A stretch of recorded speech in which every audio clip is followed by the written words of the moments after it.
देशभर फैलियो बालेन फोबिया, 1.5 महिनामै देश काया पलटको सङ्केत। 35 वर्ष भ्रष्ट शासनलाई कैयौं पटकमा सोत्तर बनाए।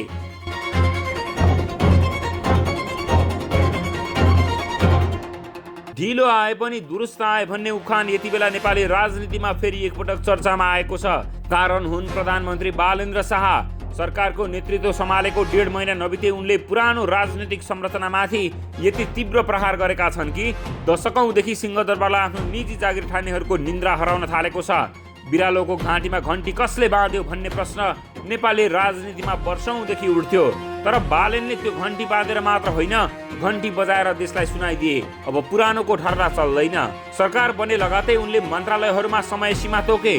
फाइल थन्काउने, घुस नखाएसम्म काम नगर्ने र जनतालाई दुःख दिने कर्मचारी तन्त्रलाई सिधै चेतावनी दिए। काम गर होइन भने घर जा शैलीको सन्देशले कर्मचारी संयन्त्र हल्लियो। वर्षौंदेखि कागज हरायो भनेर नागरिकहरूलाई झुक्याउने कार्यालयहरूमा अहिले बिहानदेखि नै हतार हतार काम गर्न थालेका छन्।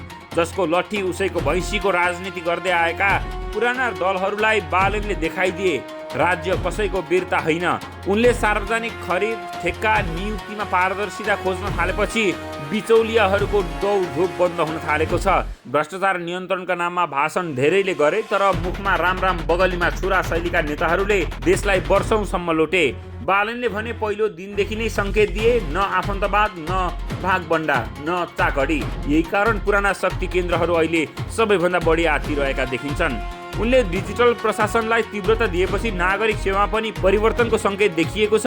राहदानी, कर, अनुमति पत्र र सरकारी प्रक्रियामा छिटो बनाउन थालेपछि जनताले पहिलोपटक राज्य आफ्नो कामका लागि पनि हो भन्ने अनुभूति गर्न थालेका छन्। काम कुरो एकातिर, कुम्लो बोकी ठिमीतिर भन्ने सरकारी शैलीलाई उल्ट्याउने प्रयास भइरहेको छ। युवामाझ बालेनको लोकप्रियता झन् बढ्दो छ, किनकि उनले भाषणभन्दा परिणाम देखाउन खोजेका छन्। सडक, सफाई, प्रशासनिक अनुशासन, कर्मचारी निगरानी र सार्वजनिक उत्तरदायित्वमा आएको कडाइले धेरैलाई नयाँ आशा दिएको छ।